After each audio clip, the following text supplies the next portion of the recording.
your feet together just as mine are, like that. Your arm's going to be down to your sides.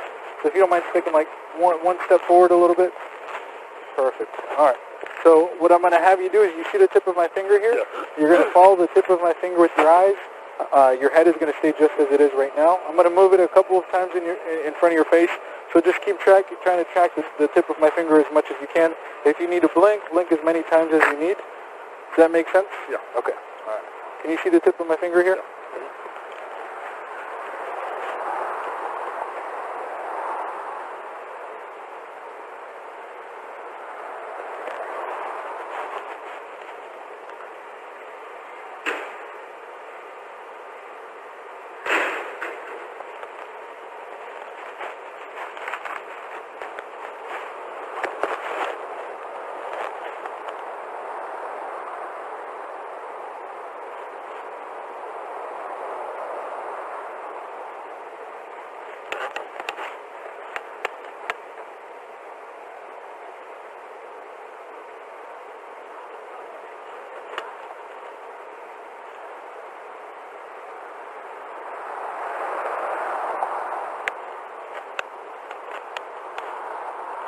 All right, I'm going to make a circle in front of your face. I'm going to bring my finger close to your nose, but I'm not going to touch you. Just try to keep following the tip of my finger, okay?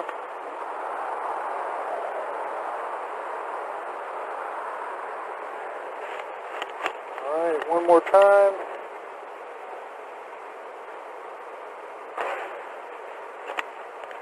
Perfect. All right, you can relax.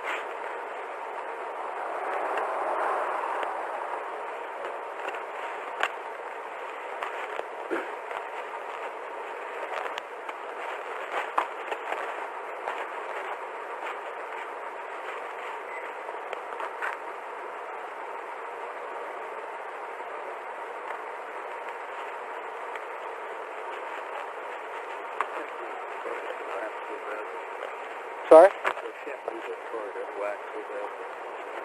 Yeah, you guys are both actually really lucky that the crash wasn't a lot more serious than it was in terms of injuries. Because there's crashes that I've been to a lot less damage than this, where people have turned out more seriously injured. So the next test that I'm going to have you do is fairly simple. I'm going to give you 3 different instructions. What you're going to do is you're going to start off with your feet together just as mine are. Your arms are going to be down your sides. The first thing I'm going to say is look up at the sky. The only thing you have to do is just look up at the sky, just like that. And the second thing I'm going to say is close your eyes. So you're going to just close your eyes like that. And then the last thing I'm going to say is begin. Once I say begin, the only thing you have to do is estimate 30 seconds inside of your 30 seconds have passed. Open your eyes. Just say the word stop verbally. That way I know you're done with the test. All this test is designed to do is just test your internal clock, nothing else. So do you have any questions about the test itself before we begin it? Okay. Do you understand the test? Yeah. So feet together, arms on your sides. You're going to look up at the sky, and then you're going to close your eyes, and then I'm going to say begin. And then once you think the 30 seconds have passed, just open your eyes, look at me, and say the word stop verbally. That way I know you're done with the test. They took off from here as soon as that one came out. So go ahead and look up at the sky for me. Close your eyes. No, we're on eval right now. Yeah. And begin. So what was like? So yeah, we might be here a little bit. Yeah, nobody's finding any injuries. Yes. Okay. Okay.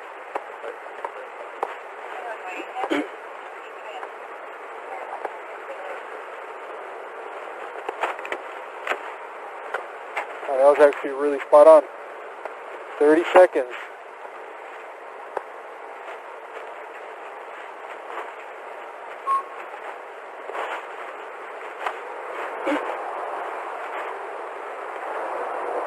Just gonna grab my notepad from behind you, sir. Yes, sir.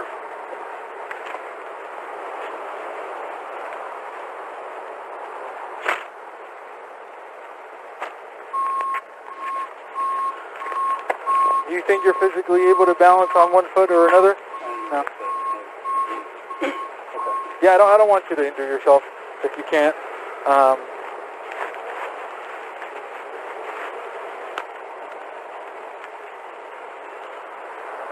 Would you be willing to do the breathalyzer test? Well, no, I've only essentially done 2 cash, but I have to do a couple. And rather than waste your time and do a bunch of different tests, if we just do that one, that'll be... most of them require balancing, and I wouldn't want you to fall over and hurt yourself. So the balance test, what it's going to require, so I'll explain it to you, and then you let me know if you're okay or you feel comfortable performing it. So if you want, you can watch me. I'll explain it and demonstrate it to you. Car's all set. So you're going to start off with your feet together just like that. Your arms are going to be down your sides.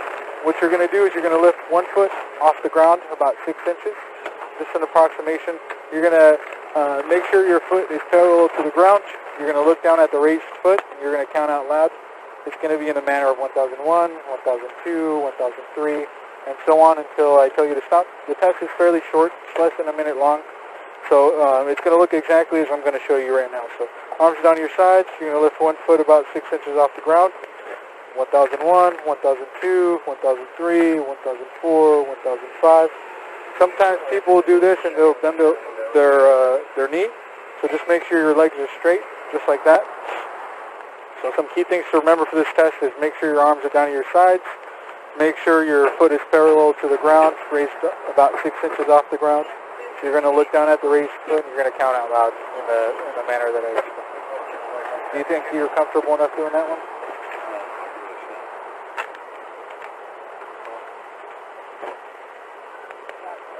So you can't grab onto the patrol car though.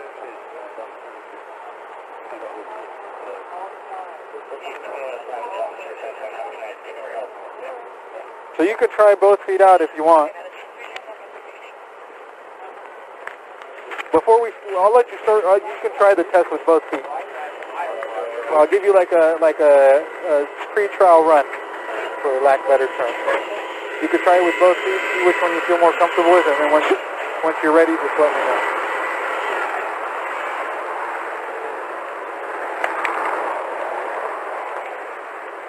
Are you sure you could complete the test? Okay. Because I really don't want you to fall over and hurt yourself. That's the last thing I want. Right, but that defeats the whole purpose of the test, grabbing onto a patrol car.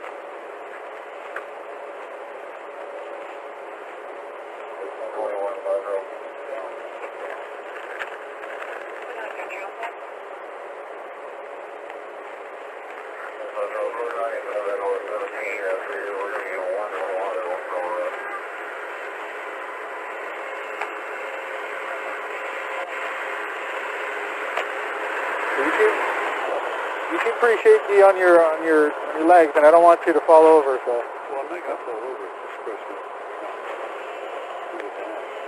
right.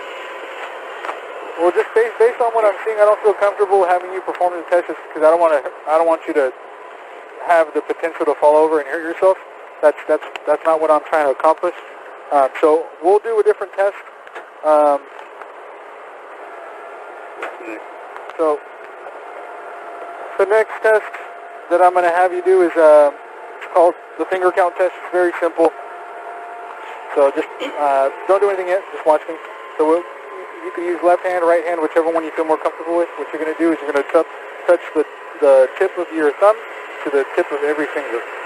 Okay, so it's going to look like this. 1, 2. So don't hold on.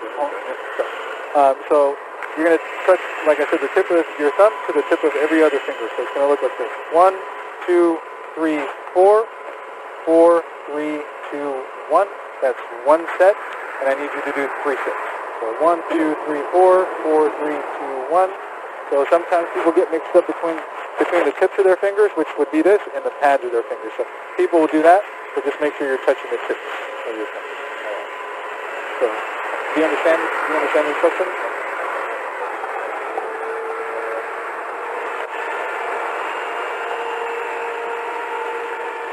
So, do you understand? Okay, perfect. Okay, so just make sure you're counting each time you touch your finger. So 1, 2, 3, 4, 4, 3, 2, 1. 1, 2, 3, 4, 4, 3, 2, 1. 1, 2, 3, 4, 4, 3, 2, and that's 3 sets, the way I explained it. Any questions before we start test? Okay. All right, so go ahead and stand up straight without leaning on the tilt bar here. All right.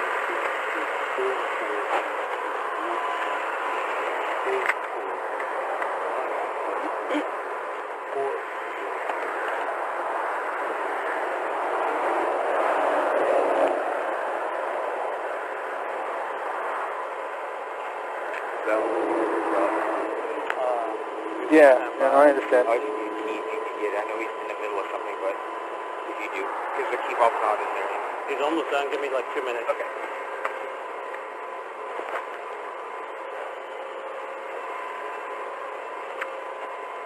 Alright. Last one here, I'm just going to read this to you briefly.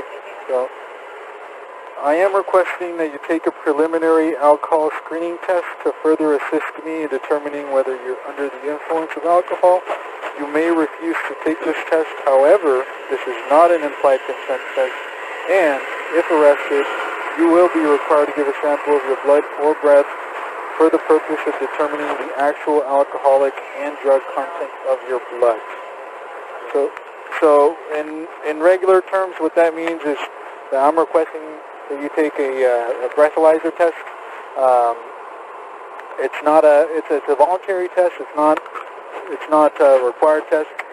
In the case that somebody is arrested for driving under the influence, they are required to submit to a separate test. So sometimes where people get mixed up is when I ask them about this test, which is just generally the preliminary alcohol screening test, or otherwise known as the breathalyzer, is when if somebody does that test and then I determine that they're still under the influence and I place them under arrest, then there's a separate chemical test that they're required to take. So it's 2 separate breath tests. Like I said, this one is voluntary. I'm requesting you do it, but like I said, you have the option. We did only do the test. Right. And I But passed only to the test. so, Why are we doing that? so none of the tests are pass or fail.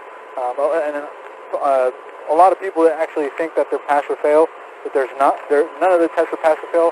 There's just different clues that I'm trained to look for when I'm having somebody do all these tests. And you have the right to refuse that test.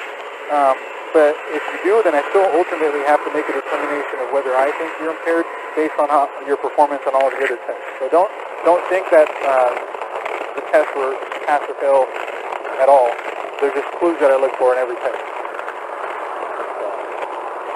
Are you willing to do the breathalyzer test? I don't think so. We did only do the test. And I'm going to go home. Right. No, I understand you want to go home. I understand that you want to go home, but you got to understand from my standpoint, right? You're involved in a crash. Right. I smell alcohol coming from your breath. I can see you're very unsteady on your feet. So you see where it's concerning to me? Right. I understand what you told me, but on my end, you also got to look at from my end. I smell the alcohol on your breath. I see how unsteady you are on your feet, and I understand you're telling me that. You also got to understand, from my perspective, there's still a job that I have to do. Does that make sense? No. Okay. Hello? Hey. So with that being said, are you